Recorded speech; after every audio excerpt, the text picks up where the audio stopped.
Your own self is your ultimate teacher. The outer teacher is merely a milestone. It is only your inner teacher that will walk with you to the goal, for he is the goal.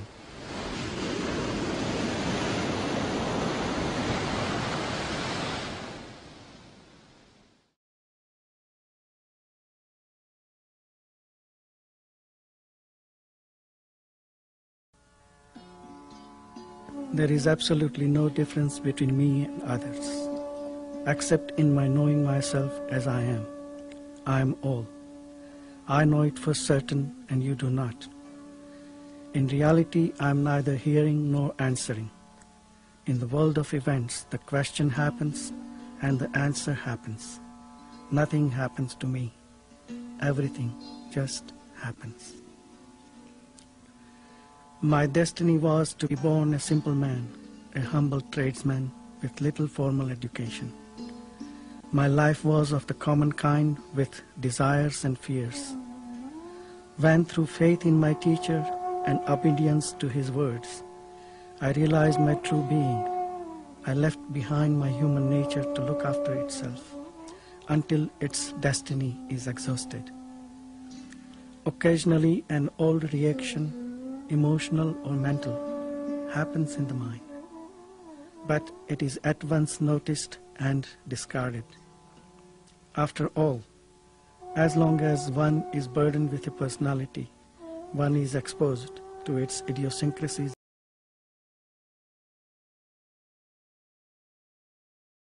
Maruti was 34 at the time, and this visit proved to be the turning point in his life. For the thirst for truth ultimately led him to his guru, Nisargadatta Maharaj. Maruti immediately accepted the holy man as his teacher and began his spiritual practice with great faith and determination. Maharaj later said of his teacher, "When I met my guru, he told me, 'You are not what you take yourself to be.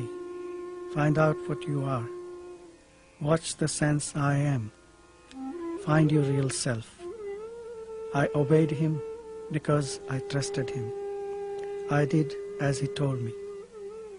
All my spare time I would spend looking at myself in silence. And what a difference it made, and how soon. It took me only 3 years to realize my true nature. My guru died soon after I met him, but it made no difference. I remembered what he told me and persevered. The fruit of it is here with me."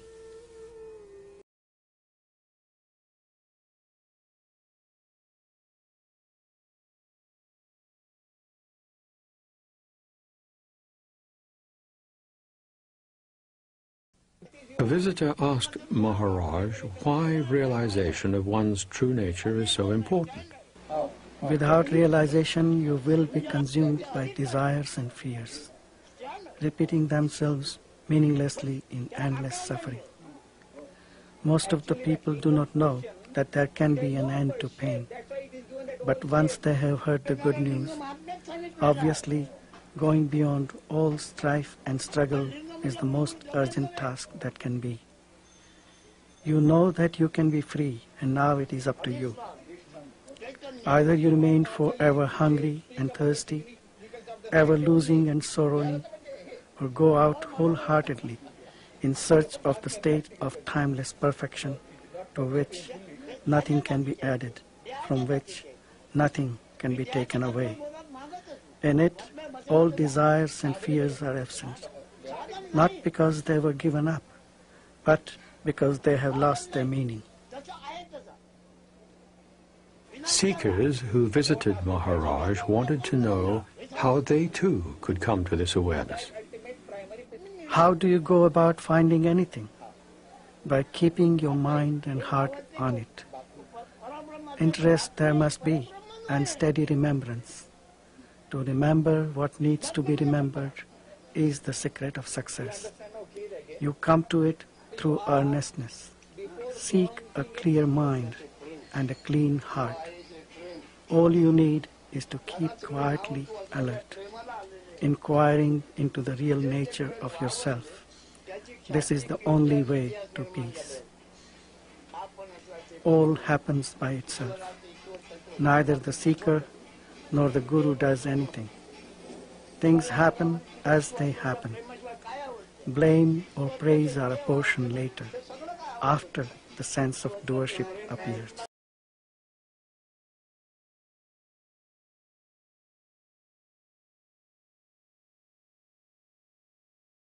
Visitors would ask Nisargadatta about effort and the role that spiritual disciplines play in helping one awaken from the dream of ignorance. When effort is needed, effort will appear. When effortlessness becomes essential, it will assert itself. You need not push life about.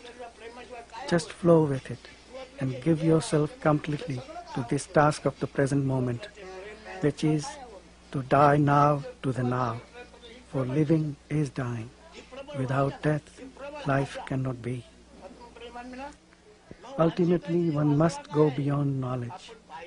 But the knowledge must come. And knowledge can come by constant meditation. By meditating, the knowledge I am gradually settles down and merges with universal knowledge, and thereby becomes totally free, like the sky or space. Those who come here with the idea of getting knowledge, even spiritual knowledge, come here as individuals aspiring to get something. That is the real difficulty. The seeker must disappear.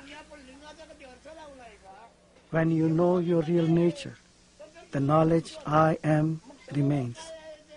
But that knowledge is unlimited. It is not possible for you to acquire knowledge. You are knowledge. You are what you are seeking. Your true being exists prior to the arising of any concept. Dive deep within yourself and you will find it easily and simply. Go in the direction of I am. All exists in the mind. Both mind and body are intermittent states. The sum total of these flashes creates the illusion of existence. Inquire what is permanent in the transient, real in the unreal. This is sadhana, or spiritual practice. All those who have realized on the spot, by mere touch, look, or thought, have been ripe for it, but such are very few. The majority needs some time for ripening. Sadhana is accelerated ripening. How is one to approach this awareness, of which Maharaj speaks, from the point of view of being one with it? You must realize, first of all, that you are the proof of everything, including yourself. None can prove your existence, because his existence must be confirmed by yours first. Your being and knowing are your own. You do not come from somewhere. You do not go anywhere. You are timeless being and awareness. Develop the witness attitude and you will find in your own experience that detachment brings control. The state of witnessing is full of power. There is nothing passive about it. Just keep in mind the feeling I am. Merge in it till your mind and feeling become one. By repeated attempts, you will stumble on the right balance of attention and your mind will be firmly established in the thought, feeling, I am. Whatever you think, say, or do, the sense of immutable and affectionate being remains as the ever-present background of the mind.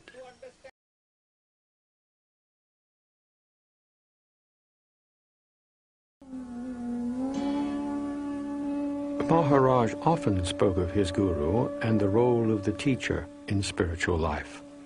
Every morning he reverently decorated the photos of his guru that hung in the upstairs room. He often said that the true teacher was one's own self. The greatest guru is your inner self. Truly, he is the supreme teacher. He alone can take you to your goal, and he alone meets you at the end of the road. Confide in him, and you need no outer guru. But again, you must have the strong desire to find him, and do nothing that will create obstacles and delays.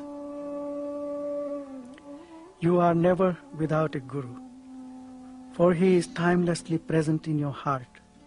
What he wants you to do is simply learn self-awareness, self-control, and self-surrender. It may seem arduous, but it is easy if you are earnest, and quite impossible if you are not. Everything yields to earnestness.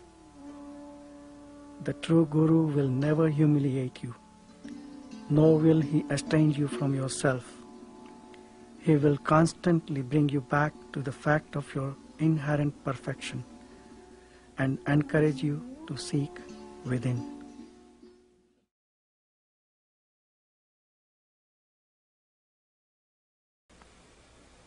The concept I am comes spontaneously and goes spontaneously. Amazingly, when it appears, it is accepted as real.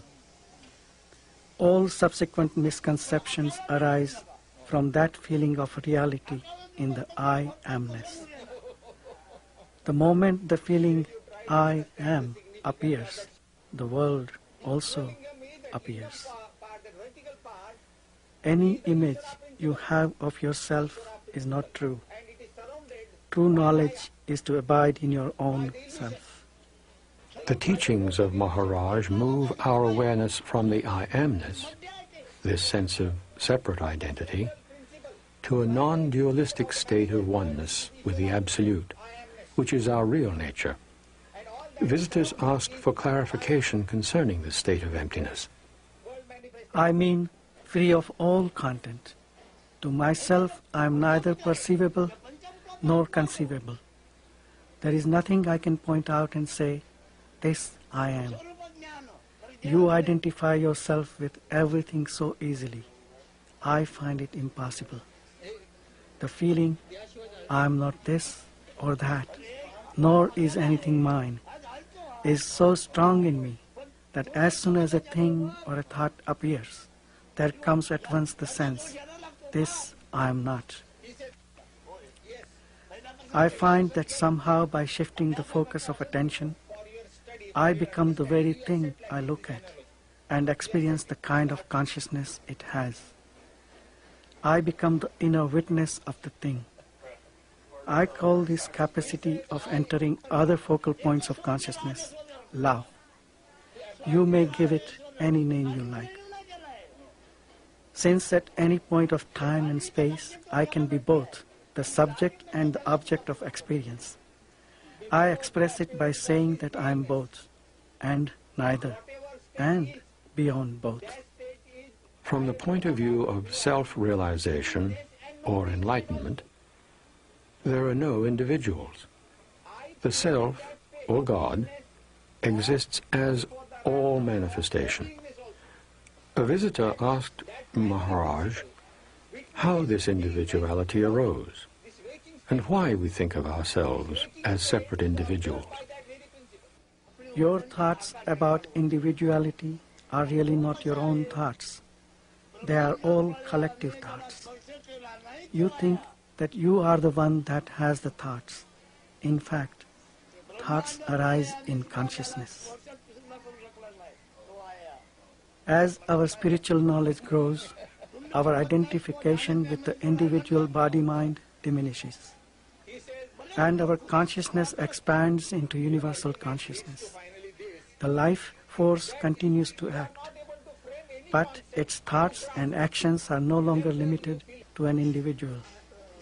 They become the total manifestation. It is like the action of the wind. The wind doesn't blow for any individual, but for the entire manifestation.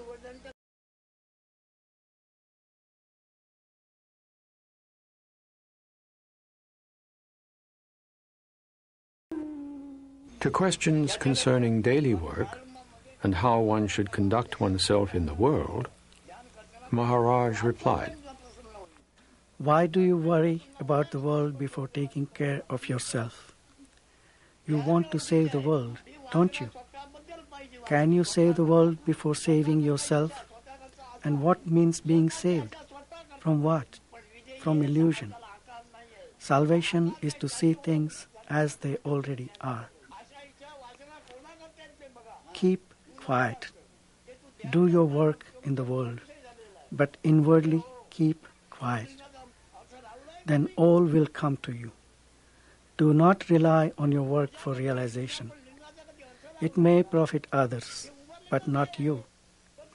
Your hope lies in keeping silent in your mind and quiet in your heart. By all means, attend to your duties. Action in which you are not emotionally involved and which is beneficial and does not cause suffering will not bind you.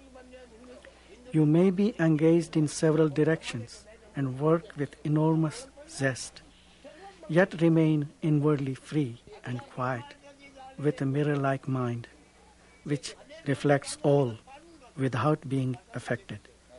The unexpected is bound to happen, while the anticipated may never come.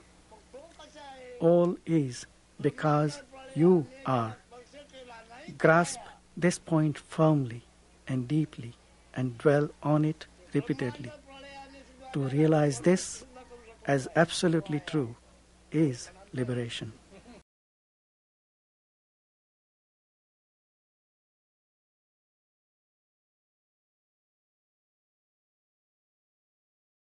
The one who has fully investigated himself, the one who has come to understand, will never try to interfere in the play of consciousness. There is no creator with a vast intellect as such. All this play is going on spontaneously. There is no intellect behind it, so don't try to impose yours to bring about any change. Leave it alone. Your intellect is a subsequent product of this process. So how can your intellect take charge of or even evaluate the whole creation? Investigate yourself. This is the purpose of your being. Spirituality is nothing more than understanding this play of consciousness. Try to find out what this illusion is by seeking its source. There can be no consciousness without awareness. There can be awareness without consciousness, as in deep sleep. Awareness is absolute. Consciousness is relative to its content. Consciousness is always of something. Consciousness is partial and changeful. Awareness is total, changeless, calm, and silent. And it is the common matrix of every experience. What you are, you already are. By knowing what you are not, you are free of it and remain in your own natural state. It all happens quite spontaneously and without effort.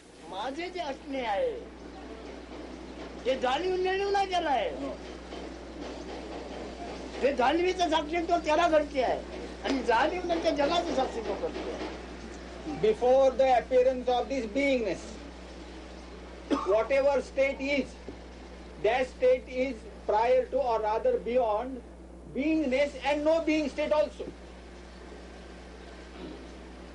I prevail in that state before the arrival of beingness or before the arrival of no beingness also.